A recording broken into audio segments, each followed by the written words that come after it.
Hello, good evening. Welcome to our program. We are going to talk a lot about winter bird feeding today. It's so nice of you all to join us. My name is Naturalist Jenny. I will be the moderator for this program. And of course, we couldn't do anything without the Friends of Sherburne National Wildlife Refuge. So I will send it over to Myrna, who will talk a little bit about what the Friends group does for the refuge. Myrna. Hey, hello, this is Myrna. I'm on the board of the Friends of Sherburne, and we are really happy to be hosting events like this for the refuge, and looking forward to tonight's program. Anyway, if you want to go to the first slide for me, the Friends are a nonprofit organization. We have over 450 members and growing. And so here's the kinds of things that we do. We support nature education for kids and adults by, helping fund like the development of interpretation materials, and also bringing students to the refuge when we're past our COVID time. We also help improve the visitor facilities, and there you can see the new kiosk, bike racks. We got picnic tables at the first stop on the wildlife drive. And then lastly, we hope this year events will be back. We help fund events at the refuge, so you can visit and learn and get to know more about the refuge. So the next slide. So if you'd like to join for $20, you can join the Friends. With that, you get, it's a donation. You can make a donation of any size you would like, but for $20 minimum, you get a membership. And then you can get an up-to-date couple of different types of newsletters we send out throughout the year. And it gets you also 10% off in the nature store. And best of all, you're supporting the refuge. And you can join by going to exploresherburne.org/membership. So look forward to having you join for this coming spring, right? It's going to be a good time at the refuge. Okay, so we also now have an online store. We have here, you can see Sherry, our store manager, in the store at the refuge, but of course that's closed right now. And so you can still get things online. You can shop online at SherburneEaglesNestStore.com. And I'll put that in the feed after we get going. But, right now we have some things you could consider, like the sweatshirts, there's hoodies and crew necks, that we have field guides really for all ages. This is some special bird puzzles you might want to think about. I know a lot of you like birds or you wouldn't be here tonight. And especially the Sherburne, we have a special Sherburne birds face mask. If you want to go to the last slide. There you can see that face mask. It's specially designed by Ashley, our intern from last summer. And you can see all the birds that inhabit the refuge, or that you can find at the refuge, and it's on the face mask. So you definitely want to look for that at the online store. Plus a lot of bird books you can see there. It's at SherburneEaglesNestStore.com. And with that, I'll turn it back to Jenny to introduce the program tonight, which is about birds. All right. Thanks Jenny? so much, Myrna. That was awesome information. We will go over a little bit of housekeeping information. So this program is going to be recorded like we have done with a lot of our other programs. So if you're watching it and you think a friend would really enjoy it and maybe they're a little busy tonight, they can always pop back into our Facebook page, the Sherburne National Wildlife Refuge Friends page, and it will be up there for you afterwards. Feel free, please, to comment throughout. We love to hear people's experiences and kind of their tips and tricks. I'm sure a lot of you who are listening do actually feed birds, so it might be kind of interesting to hear some of your takes on bird feeding. And always, please ask questions.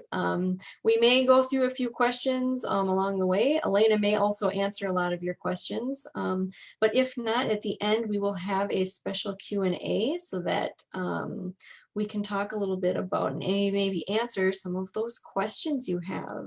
So with that, I will introduce Ranger Elena, who is going to be doing our program tonight. Elena, thanks so much for the program. Yeah, thank you, Jenny.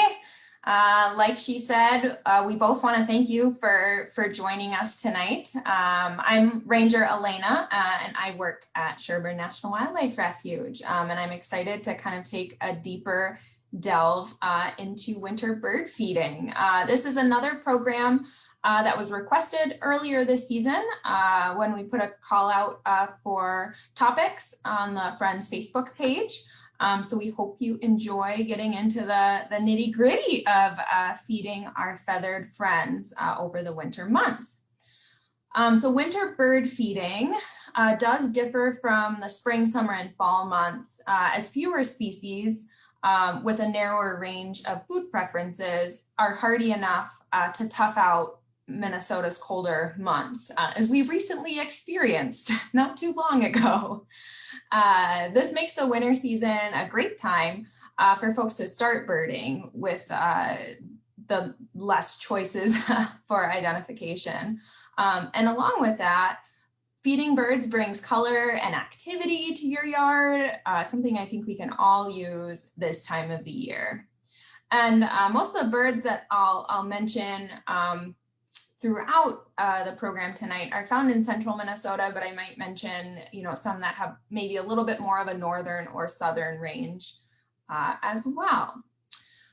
We're going to start off by going through some common food types. We'll highlight 4 different staples for winter backyard bird feeding. And then with each of these, I'll include and briefly discuss some different feeder types that work best for that specific type of seed, and then the species that you're likely to spot feasting on that particular food source.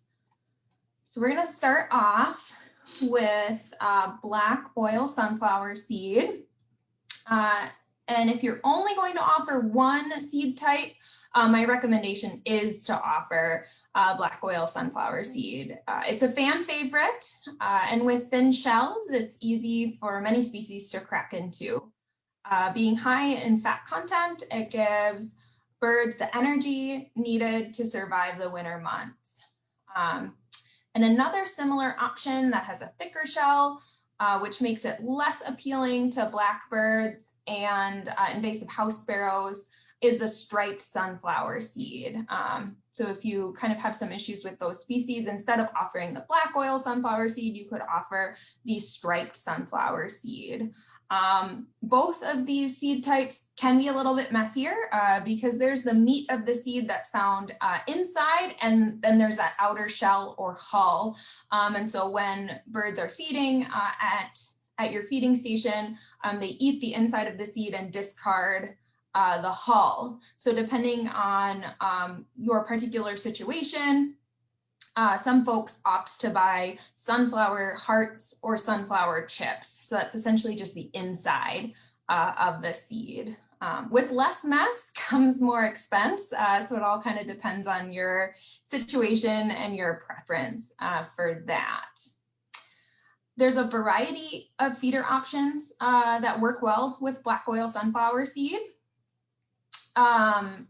Tray feeders and fly-through feeders, so both of those kind of on the bottom of the slide, attract the widest variety of birds because larger birds can come in and sit and feed in there. And with these sorts of feeders, you do want to ensure that there's drainage. So when it rains or snows, that moisture can drain through the feeder, so you don't have a buildup of water in there. Even if a fly-through feeder has a roof, as we know, snow and rain can come in sideways as well. And then some other options, large tube feeders, like the one with the chickadee on there, and hopper feeders can provide more protection for the seed. So that can be a good feeder option as well.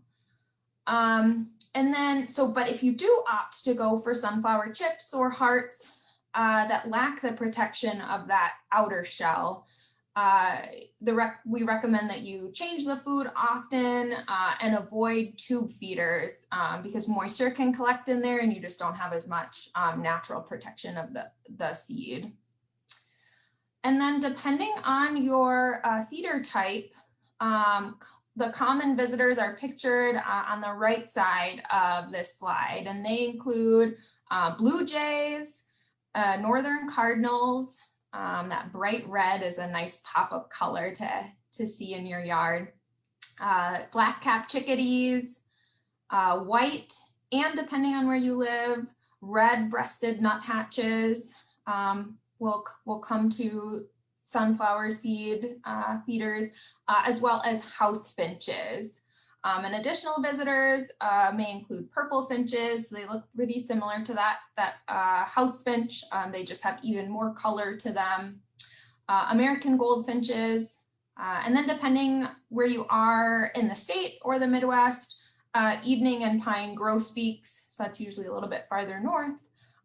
Gray jays, crossbills, and then if you're in Southeast Minnesota, the tufted titmouse can be found coming to these feeders as well.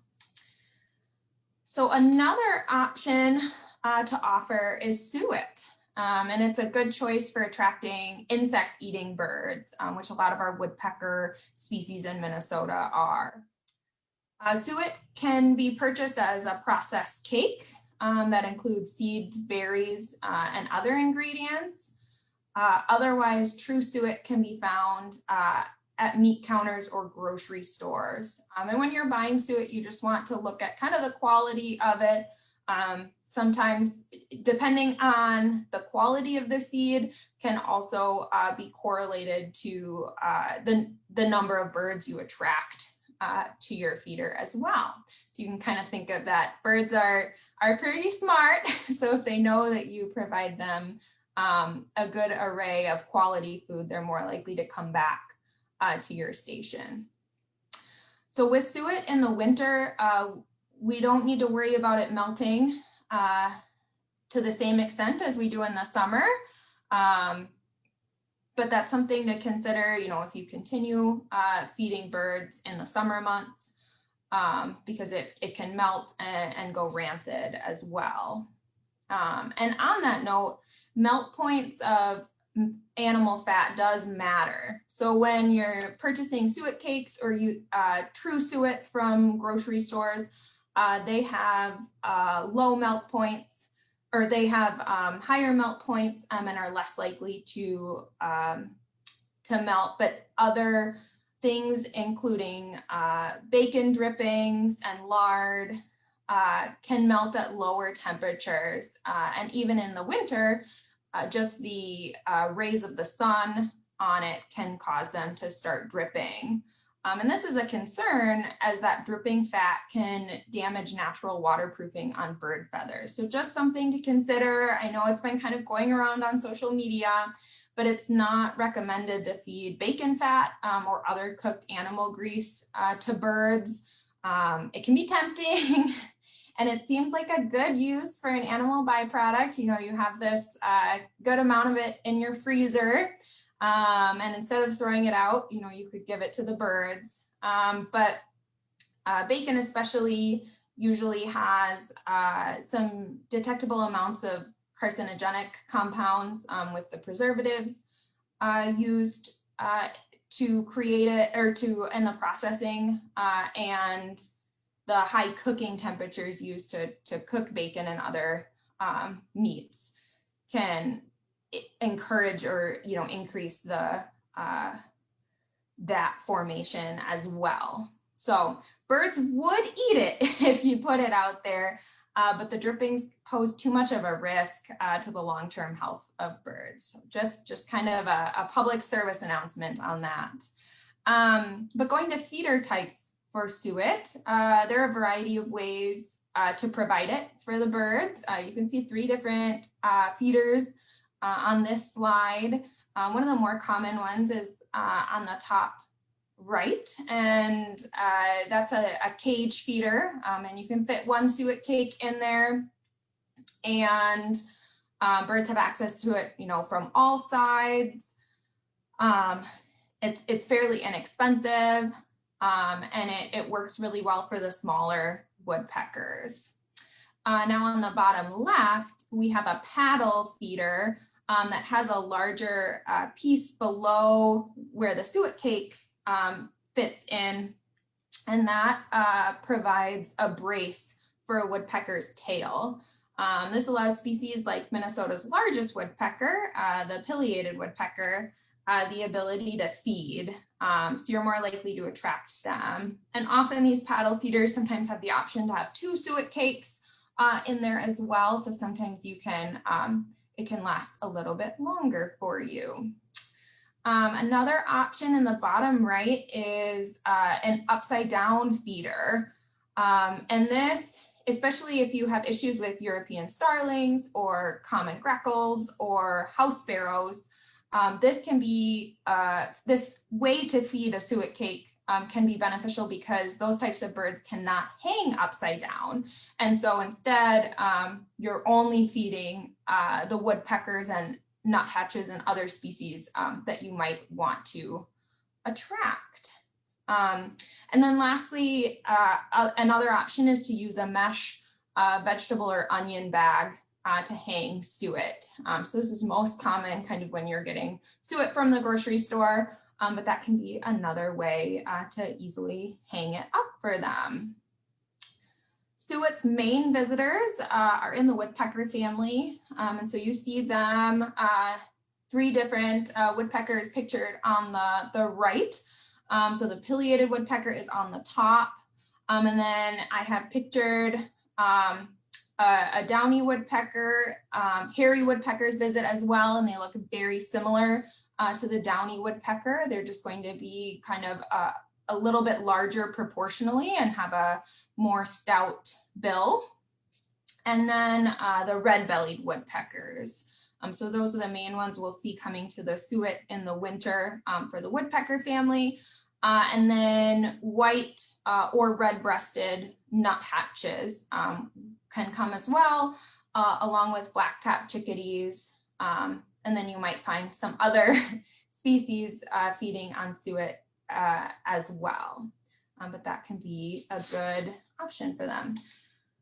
And Niger is a different seed type, so it looks a lot different from suet, and it provides, similar to the black oil sunflower seed, provides a good source of fat and protein, which is important in the winter months, and the protein especially is important when birds regenerate their feathers in the spring and fall molt. So as some of our birds start to prepare for that in the spring, especially our goldfinches and house finches, this can be a good food source for them. And Niger, it's commonly called thistle seed, but it does not come from the thistle plants in the United States. You know, the purple flowers you might see blooming in Minnesota.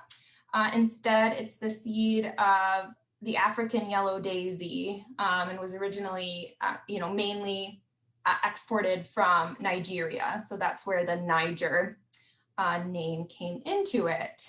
And because it has a more exotic location where it's coming from, before it's imported, Niger is sterilized by intense heat to prevent germination and the introduction of potentially invasive species. So this is one that you don't have to worry about germinating at the base of your bird feeding station, like you might with sunflower seeds. And then the Niger seed pictured on this slide, you can see a close-up of the seed.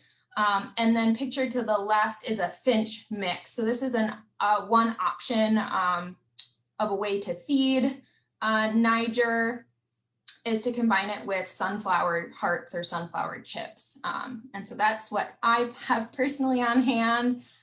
So kind of what I was able to capture for this presentation, but that's an option, and both Niger alone or finch mix work in the feeder types that I'll discuss. And the photo you see in the circle, the close-up of it is really a large close-up. Niger is a fairly tiny seed.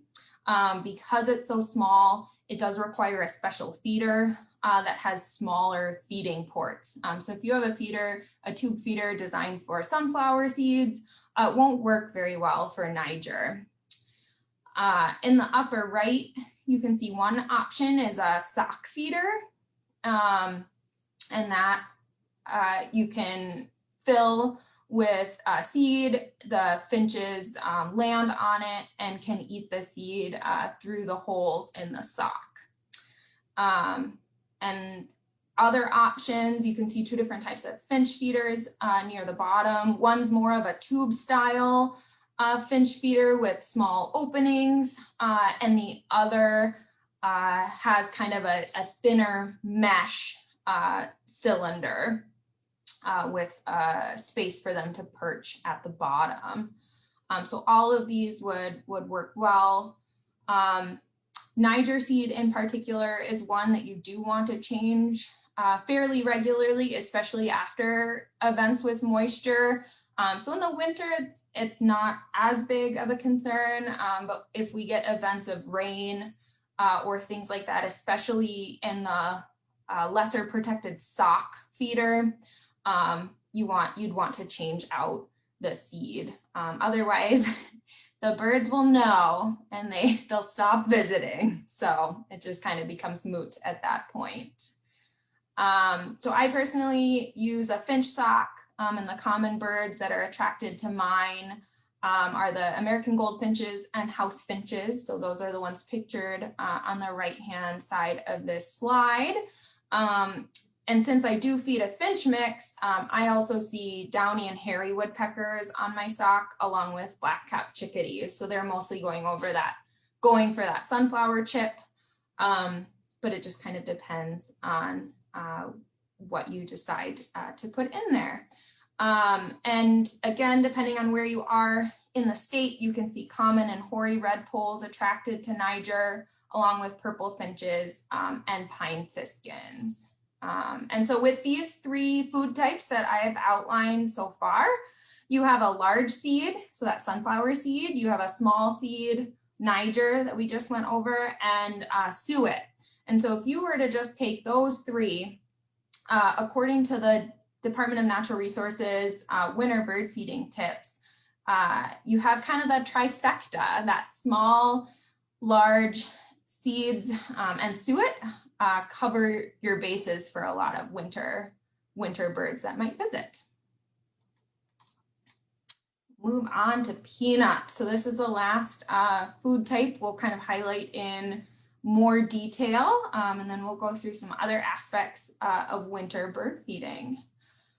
Peanuts provide a good source of protein and especially unsaturated fat for birds. You can provide peanuts whole or shelled, depending on the species you'd like to attract and how much mess you can tolerate. And you can offer raw or roasted peanuts, but avoid salted peanuts or peanuts that have been roasted with any coatings or flavorings. While we might prefer them that way, it's not the best to offer our feathered friends. And so depending on how you offer your peanuts, you'll have different feeder options. So if you're offering it out of the shell, the feeder on the upper right works well. You can see there's smaller openings for those shelled peanuts to come out of, and they just, woodpeckers and other species can just are able to land on there without perches and will get their peanut fill. Otherwise, tray feeders or platform feeders would work as well, and you kind of see that in the bottom left. or even the railing of a deck if you want to get that, see them up close and personal. If you offer peanuts in the shell, feeder with larger openings like the one on the bottom right, or tray or platform feeder works best. Just something where they are able to get the peanut out of there. And then they do even make wreath-shaped feeders to hold the peanuts in the shell. So you have a wide variety of options. And if you wanted to add some flair to your feeding station or to your front door, those would be options. And peanuts do attract a wide variety of birds. It's sometimes a more expensive thing to provide for them, but you can see more species come because of that. And depending on your feeder style, you might attract different species. More species can utilize a tray or platform feeder, but sometimes it's nice to limit, the types of birds that are able to access your seed. On my peanut feeder, which is similar to the one in the top right, I often see pileated, downy, hairy, and red-bellied woodpeckers. So kind of the gamut on that, along with white-breasted nuthatches and blue jays. Black-capped chickadees, red-breasted nuthatches, and northern cardinals can frequent them as well. So again, a wide variety of birds that would come to your feeding station with peanuts. So in addition to providing a variety of fan favorites, these are 3 tips of mine to keep in mind. Personally, I recommend buying non-mixed seed. So instead of buying a songbird mix or cardinal mix, choosing a bag of black oil sunflower seed, because some of those songbird mixes or mixes in general have a higher percentage of corn and millet, 2 fillers that are just a little bit less popular with your feathered friends, and can create more mess depending on your feeder, because sometimes hungry birds will kick those out of their way down to the ground. And so you'll have more unused seed under your feeding station. And even if you do want a mixed blend, you'll have better results if you mix it yourself. So, mixing sunflower seeds and peanuts, buying a bag of each and mixing it. So the second tip is to keep food fresh. Just like humans, birds don't like stale food. In addition to the taste of the food, the meat inside of the sunflower seeds or other seeds can shrivel and dry up. So less nutritious, less enticing for them. And then food can get moldy and rancid, kind of like we've talked about. So keeping it fresh prevents that from happening. And lastly, you can sprinkle food on the ground. We'll talk about squirrel proofing feeders in a little bit, but this can appease some of the squirrels. If they have a food source on the ground, they'll be less likely to try to outwit you and get up to your feeders. And all the while you can attract ground feeders like the dark-eyed junco and American tree sparrow, which we have pictured here. You can see the dark-eyed junco is on the left and the American tree sparrow is on the right. And so with minimal effort, sprinkling seed on the ground doesn't take a lot more time. And without adding another feeder to your collection, you can add to your feeder station activity.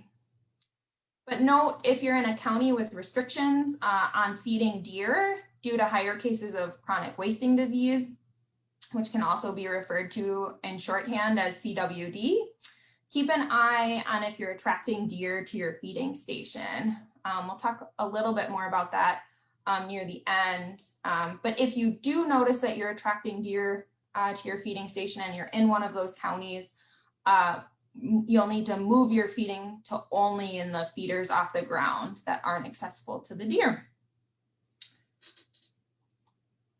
Okay, so now that have a better idea of some fan favorites of food and feeders to put it in, the question is, what's the best place for the feeding station in your yard?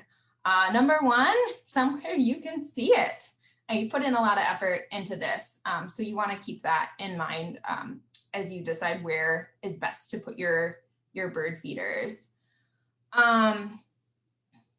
And then secondly, you want to consider the placement of your bird feeder can increase or decrease the amount of bird strikes on the windows of your house. And so to prevent bird strikes, bird feeders should be within 3 feet of your house or at least 10 feet away, optimally over 30 feet away from any windows.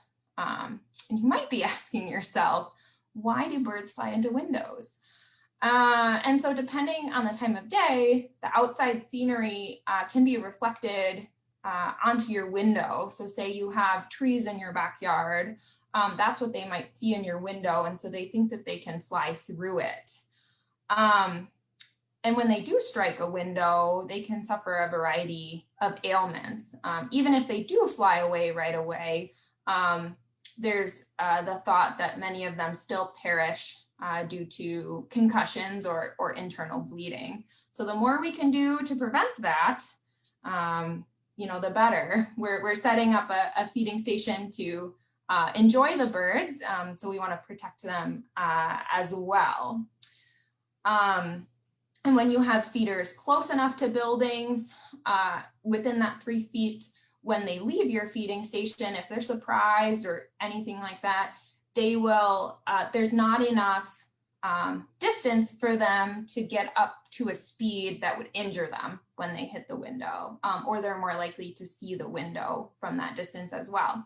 And then when the feeders are farther away, if they're startled or surprised from the feeders, there's a lower likelihood of them flying directly into your window as well. So then the last thing we'll talk about with feeder placement is squirrels. And everyone has their own opinion on squirrels. And for some, they like to feed all the wildlife in their yard. So this is a consideration that you might not need to take into account. But for those that only want to feed the birds, you want to take these different metrics into account when thinking of your feeder placement. So to limit squirrels from chowing down, you want to keep the following lengths in mind. So squirrels can jump up to 5 feet high, can jump over 10 feet, and down 9 feet. So you want your feeder station to be far enough away from structures that they can't jump down or jump laterally. And then you want feeders to be high enough off the ground to be out of reach. So that's the bottom of your feeder. So if you have a longer tube feeder or something like that, that's over 1 foot in length, you want the bottom of that feeder to be at least 5 feet off the ground. And so then we'll go to the next slide to talk about some additional techniques for squirrel proofing, because this seems to be a common theme for bird feeding. So if you're feeding on a pole structure, a baffle or slinky can help prevent squirrels from climbing up to the feeders. And I have a baffle similar to the one pictured here, that just a kind of a round, long cylinder, and it has outsmarted the squirrels in my yard to date. I knock on wood, you never know. Squirrel-proof feeders are also an option. They're sometimes more expensive. Squirrels can learn to outwit them, and sometimes red squirrels can get into them easier just because they're that much smaller than gray squirrels. But you can always give those specialized feeders a try. Some of them can provide you some amusement, as they've made ones that now spin or do all sorts of things when a squirrel's weight is pushed down on the perches. Another option is to spice up your seeds with hot peppers or capsaicin. So birds don't react to capsaicin the way that mammals do. So it doesn't harm the birds and they don't really realize a difference. That being said, the squirrels, it only takes one time for them to try it out and they won't be back. And so this is something you can find at bird feeding stores, either in a liquid or powdered form, or sometimes you can find seed that already has it mixed in for you. So that can be another way to discourage them. Lastly, you can switch up the seed.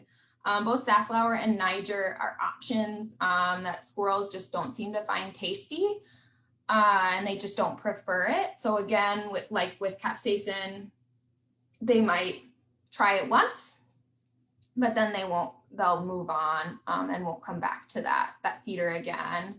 But that being said, if like me, you put in a Niger finch mix that has sunflower chips, the squirrels will be attracted to the sunflower chips. So you just have to think about kind of what works best for your situation.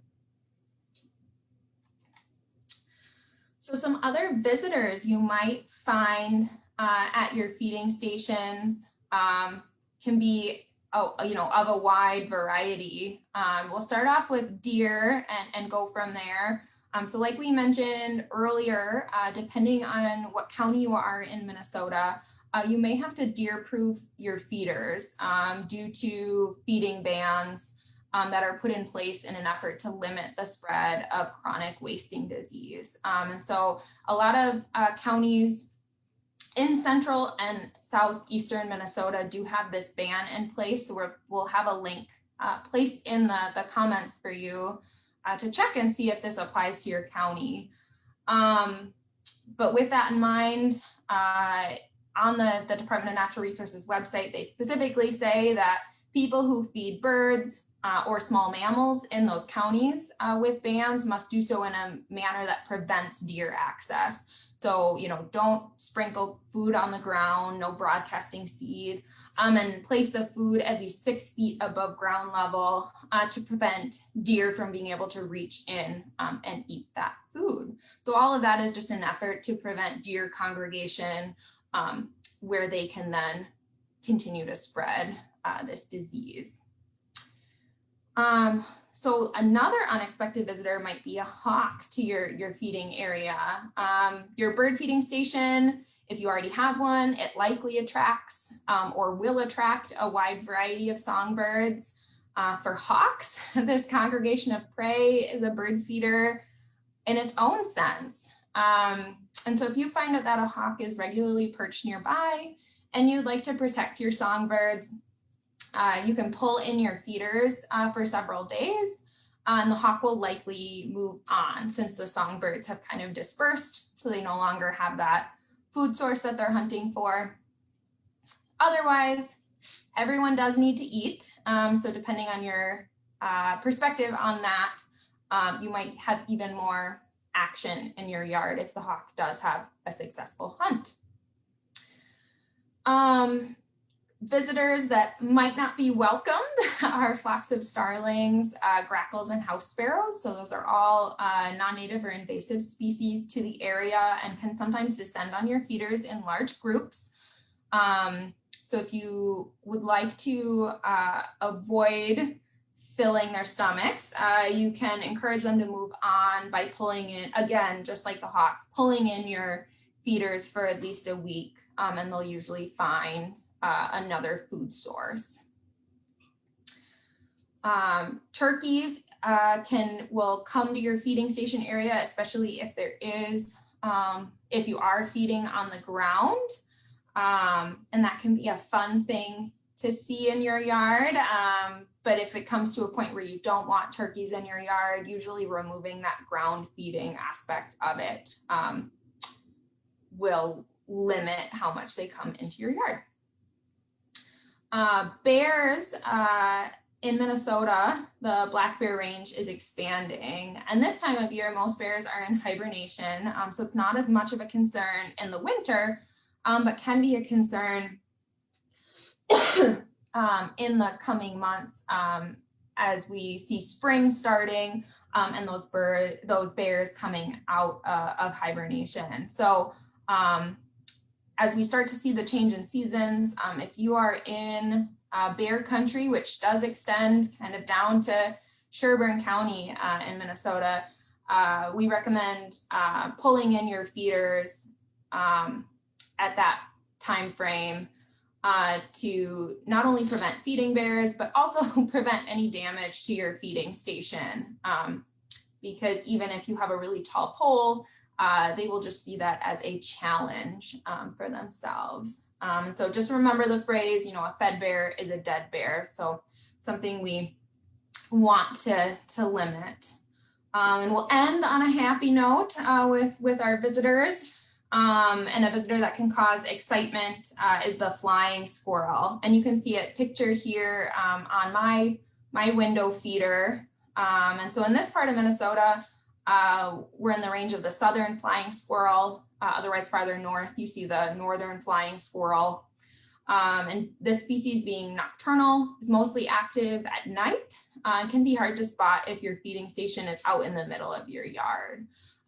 So I've had the most luck spotting it on my window feeders, both the finch mix in a sock and the pictured hopper with safflower seeds. Okay, so we're getting towards the end, and we have to discuss the one thing no one likes to talk about. Cleaning your bird feeders seasonally is not the highlight for me or probably anyone that feeds birds, but it is very important and something that's necessary to do. So this simple step will prevent you from spreading disease and will clean your feeders of any rancid or moldy food and bird droppings that could have accumulated over time. That alone, you know, just those different factors can cause birds to become ill, even if they're not spreading disease. And you can see here in Minnesota, we do see house finches that can have conjunctivitis. And so that's what this particular finch has. You can see the swollen area around the eye. And that is typically spread from feeders, you know, that have a high concentration and congregation of birds and aren't being cleaned regularly. So some simple steps to prevent this and keep your bird feeders clean are to start by emptying them of their food and bringing them inside or to whatever area where you'd like to clean them. Taking them apart. Some feeders have multiple pieces, and so you want to make sure you can get in all the nooks and crannies. Start by scrubbing off the debris, the visible debris, and then soaking it. Research has shown, and I do this with my own feeders, is to soak it in a diluted bleach solution for 10 minutes. Otherwise, you can use soap and water, just using warmer, hot, almost boiling water and keeping it in there for a longer period of time. And then scrub again with a clean bottle brush to remove anything else that might have been loosened by that soak, and then rinsing thoroughly just to make sure that any of the cleaning solution that you used has been removed. And then you get to put them back out and know that you have squeaky clean feeders for them. And we're going to end with some other more natural habitat aspects that you can provide for birds in your yard, separate from your bird feeding station. So nothing provides an easier or more dependable food supply than adding native vegetation to your yard. This is often more important in the warmer months of the year when flowering species, you know, attract insects and things like that. But even in the winter, this can be helpful. You can see on the left a goldenrod gall that's formed in the stem of a goldenrod when an insect lays its egg in there for its larva to overwinter. And goldenrod galls are a great winter food source for black-capped chickadees and downy and hairy woodpeckers. So that's a good source of protein for them in these months. So that's kind of one example of a native food source that continues to sustain them through the winter, along with seed heads of native plants. And so you can see that on the right. Providing a heated water source can set your yard apart. The heated portion is important this time of year, and there are a variety of options and ways you can provide that, but you also want to regularly change out your water, especially during something like a cold snap that we had recently. I can't imagine that a heater can necessarily keep up with those cold temps, so that, you know, your heater might need you to help it out with regular water changes as well. Shallow water is best, and you can place rocks or other small items throughout your bird bath to provide some perches for them. Then lastly, having brush piles in your yard can be beneficial this time of year, primarily for protection, both from the elements and from any prey that might be any hawks or, you know, other animals that are pursuing them.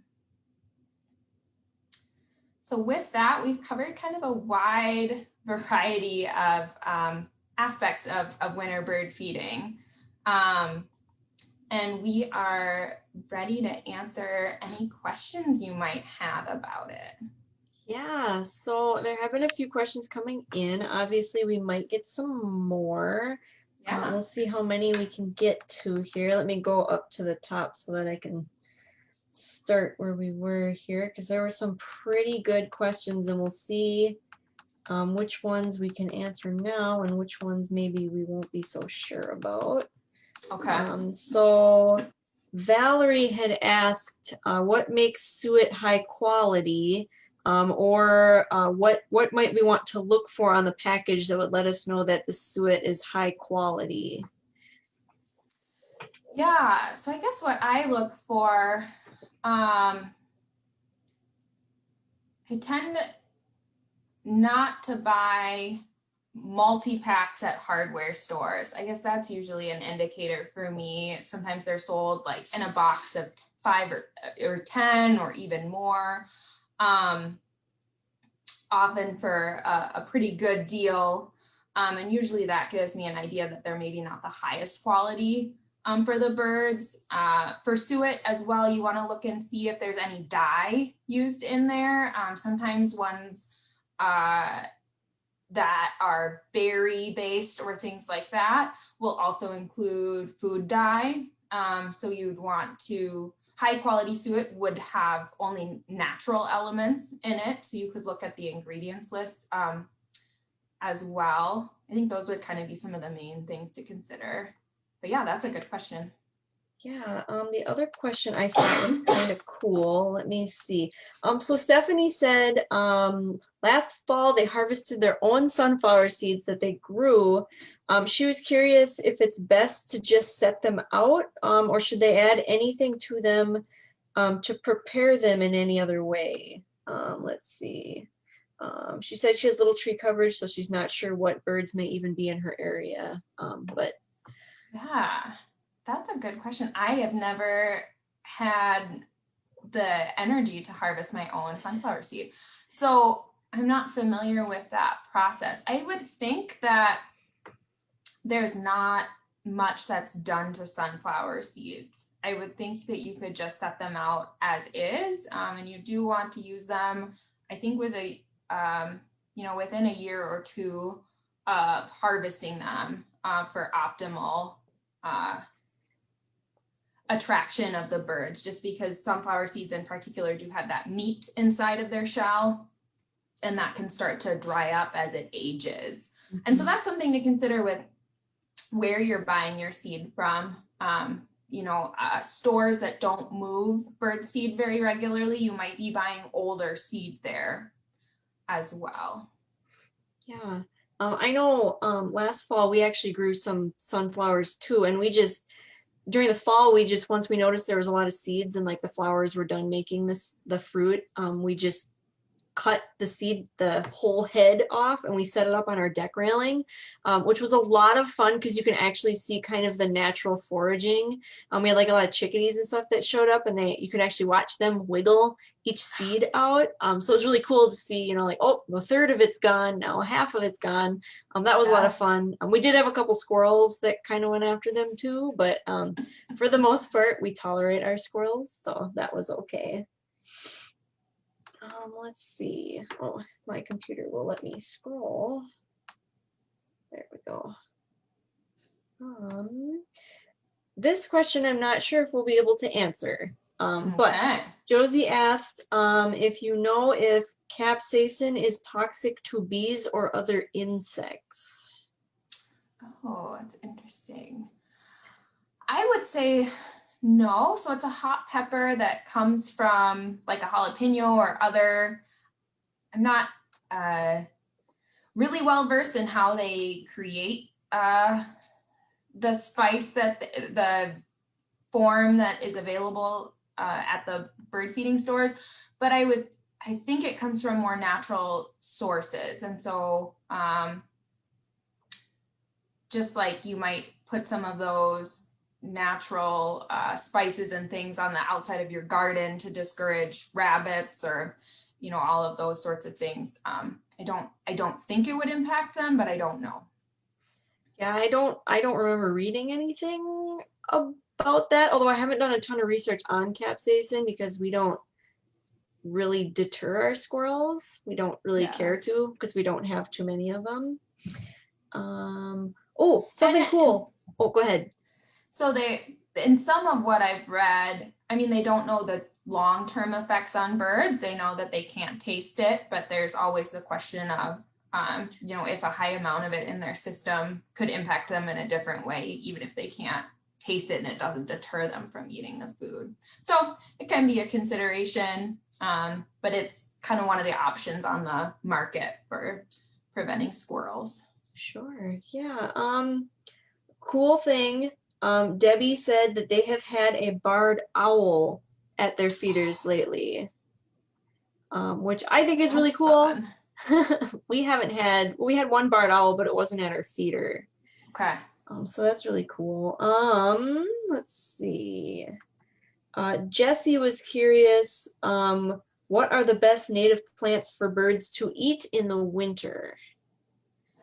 Yeah, and I might use your help on this one too, if you have any thoughts on it. I would say a lot of the plants that I've seen them on in my yard, I think they might have depleted it in the fall, but I've seen them on goldfinches, I think on my Monarda, or on those seed heads, which I'm blanking on the other common name for it right now. Bee balm?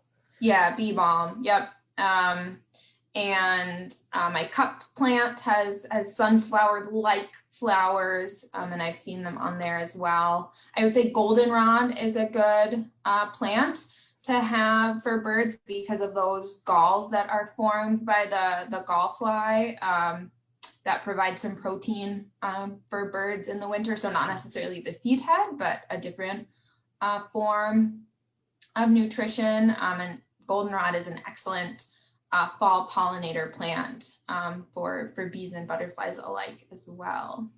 Jenny, are there other ones you can think of? Well, I could think of probably native grasses are actually really good. Okay. So I have seen bird tracks around like switchgrass on the refuge. Sometimes you can see the seeds are super small, but like the juncos and stuff will often feed on that. And I think like little blue stem will oftentimes persist into the winter. Okay. I would say some big ones might actually be some shrubs that you might end up with. Maybe like some sort of like high bush cranberry or something like that. Those will attract slightly different birds than maybe the ones that come to your feeder, being that robins and such like to eat those fruits as opposed to seed. But that might be fun, you know, to continue expanding the species you're attracting, because cedar waxwings can come to those berry trees as well in flocks. They kind of move through, so it's not a regular visitor you'd have. But yeah, shrubs would be a good one. Right. Yeah.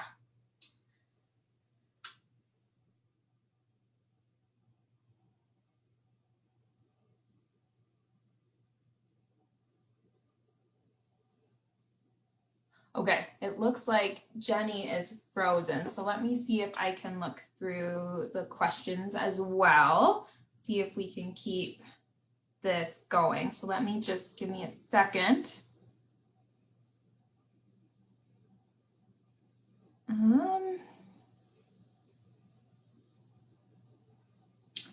Okay. And if you have any other questions you want answered, feel free to ask them in the chat now. Otherwise, I think in the next couple of minutes, we're going to wrap this up. Let me see. Okay, I'm not seeing any other questions come in right at the moment. So we're going to call it a night for now. If you do have other questions that come to mind or come to mind at a later date, feel free to put them in the comments and Jenny and I will follow up.